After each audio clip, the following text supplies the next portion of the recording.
muito boa noite a todos. Novamente, sejam bem-vindos. Hoje vamos abordar alguns tópicos um pouco mais técnicos, aqui particularmente o dito colégio eleitoral, aquele termo do qual todo mundo já ouviu falar em relação às eleições americanas, mas que às vezes parece nebuloso.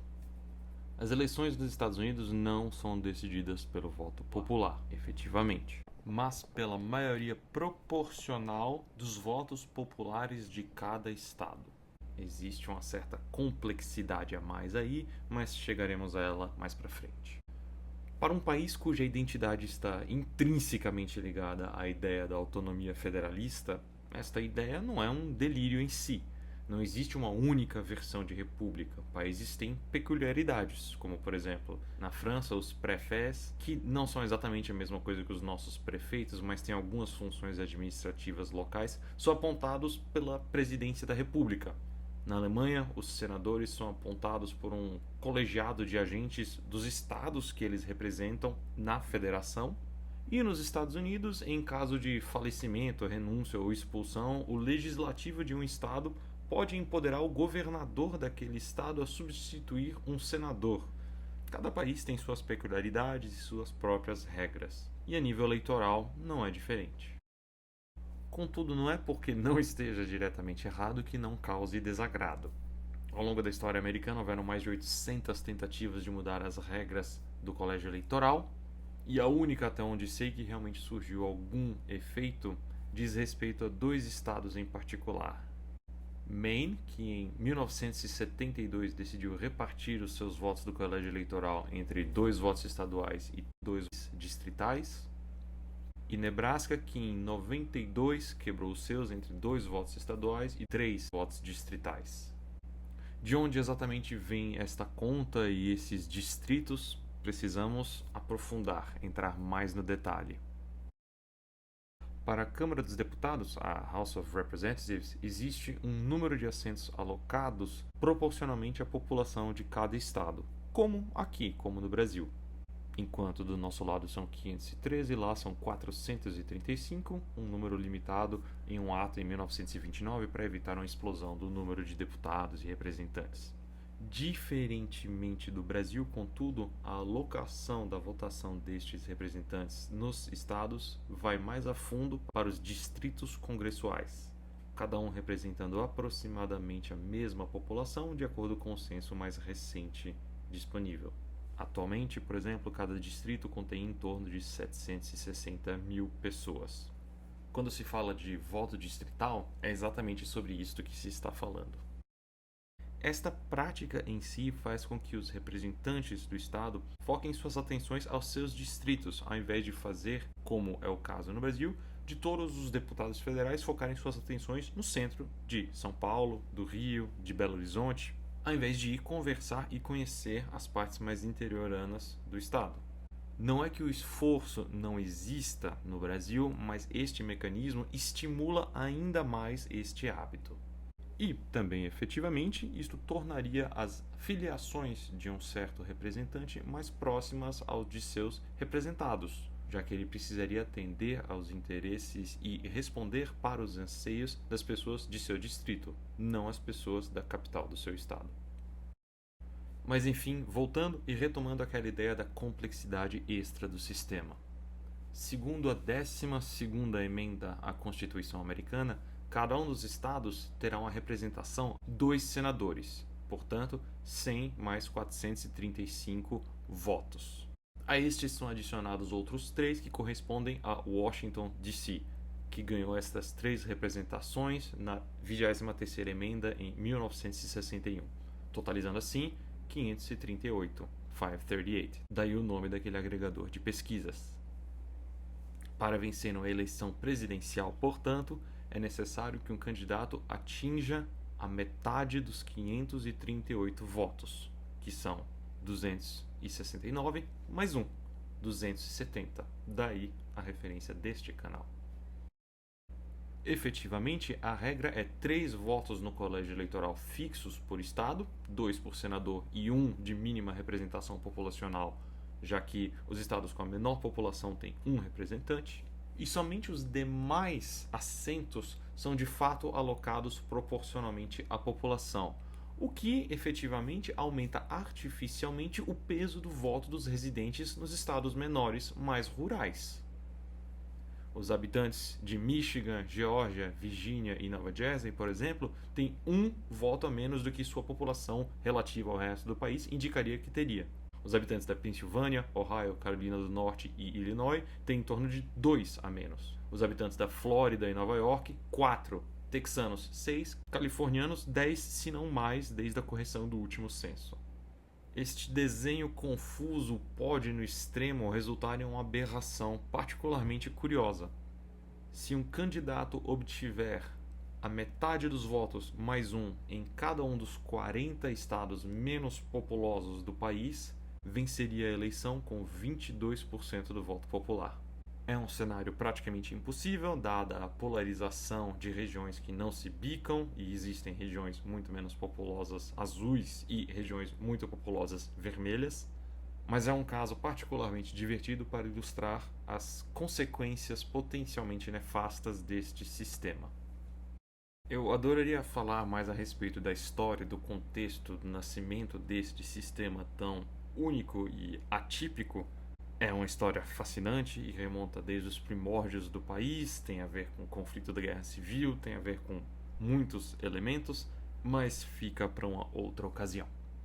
Retomando, ignorando a questão dos pesos eleitorais de cada estado e focando apenas nos totais de cada estado, o cenário é este mapa aqui, onde representei os distritos de Maine para ilustrar que aqui são contados os 2 votos equivalentes aos senadores do estado, mas também o voto de cada um de seus 2 distritos correspondentes a seus deputados, assim como também em Nebraska, para representar seus votos 2 correspondentes a senadores e 1 a cada um de seus 3 distritos correspondentes a representantes à Câmara dos Deputados. Em Maine, essa separação dos votos historicamente não foi relevante. Contudo, em 2016 e 2020, Trump conseguiu levar um dos votos distritais do estado, o segundo Congresso Distrital de Maine. E, curiosamente, no exato oposto, o estado de Nebraska, por 2 ocasiões, em 2008 e 2020, votou em seu segundo distrito correspondente à capital, à grande área urbana de Omaha, nos democratas.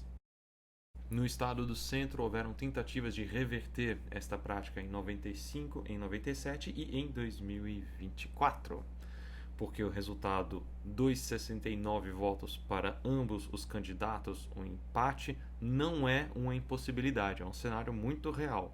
Basta que Trump leve o segundo distrito de Nebraska, por exemplo, e que Harris vença os 3 estados ali, Wisconsin, Michigan e Pensilvânia.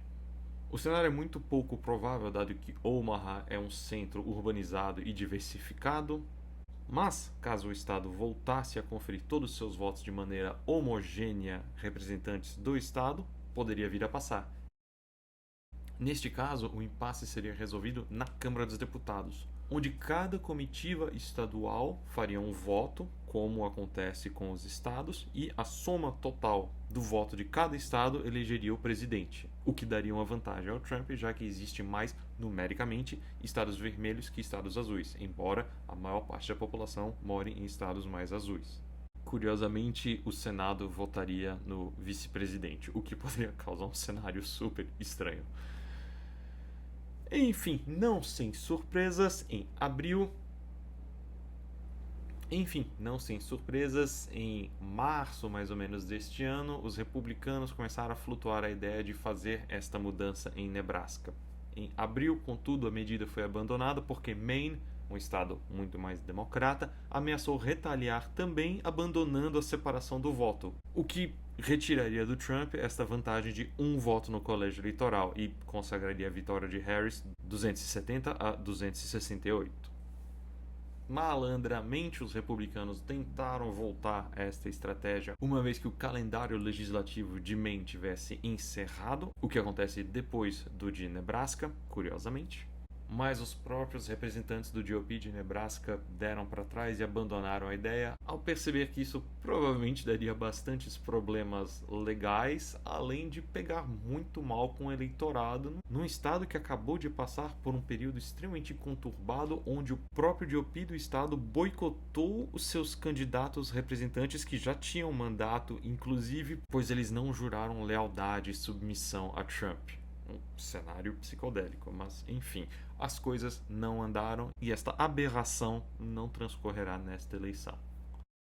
Enfim, desde 92, George Bush em 2000 e Donald Trump em 2016 ganharam a eleição presidencial sem o voto popular, resultando em somente uma eleição presidencial ganha pelo GOP e republicanos via voto da maioria, a reeleição do Bush em 2004, pós 9 de setembro. Em 2020, Biden ganhou a eleição, mas isso não quer dizer que este fenômeno do colégio eleitoral favorecendo republicanos, mas isto não significa que o fenômeno de favorecimento dos republicanos via colégio eleitoral não existisse. Biden conseguiu vencer com a margem suficiente para compensar estes problemas. O número de eleitores democratas que naquele ano compareceram foi o bastante para mitigar este efeito. Tanto porque Biden conseguiu recuperar boa parte do eleitorado que deprimiu-se em 2016 quando viu-se obrigado a votar na Hillary, principalmente nas áreas suburbanas de Detroit, de Milwaukee, como falamos nos vídeos estaduais, mas também porque ele conseguiu expandir sua maioria em Arizona e na Geórgia. Este ano há um cenário super interessante se desenhando. Muito falou-se que Kamala está perdendo o apoio de populações latinas e negras. Contudo, ao mesmo tempo, ela parece estar ganhando espaço entre os eleitores brancos e brancos rurais. A razão por esta mudança não se sabe ao certo, mas em parte pode ser explicada por residentes do norte que mudaram-se para o sul durante a pandemia, procurando regras menos severas de restrição à mobilidade social durante a pandemia. Mas independentemente da causa, a consequência agora é que Harris passou a ter mais apoio de comunidades brancas que não necessariamente são Nova York ou Califórnia. Enormes bolsões populacionais, mas que, por distrito, valem menos dado sua alocação de votos, como discutimos acima. Pela pura matemática do desequilíbrio do sistema, este fenômeno parece estar diminuindo a vantagem de Trump no colégio eleitoral para com Harris.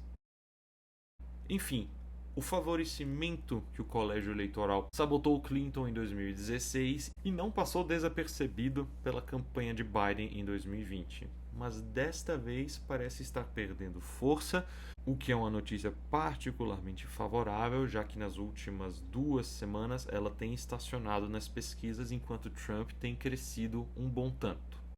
A ver se isto é o bastante para reverter a margem mínima que ela precisa obter acima da maioria dos votos populares para compensar esta margem do colégio eleitoral. Spoiler, atualmente como está, não me parece que o seja. Nesta última semana antes da eleição, então, o cenário ideal para Harris seria, primeiramente, ou aumentar a sua margem de vantagem para cima do Trump a nível nacional, dos atuais 1 ponto percentual, segundo tanto o Silver Bulletin quanto o 538, para uns 2 e idealmente 3 pontos percentuais. A partir de quando, segundo o Silver Bulletin, a vantagem do colégio eleitoral já se dissipa. Talvez 2 seja o bastante, caso esta tendência que acabamos de mencionar se confirme. Ou, num segundo cenário, concentrar seus esforços em um estado como a Carolina do Norte, para conseguir se precaver de um susto em Michigan ou Wisconsin, por exemplo. Por hoje é só. Obrigado pela atenção. Até o próximo vídeo.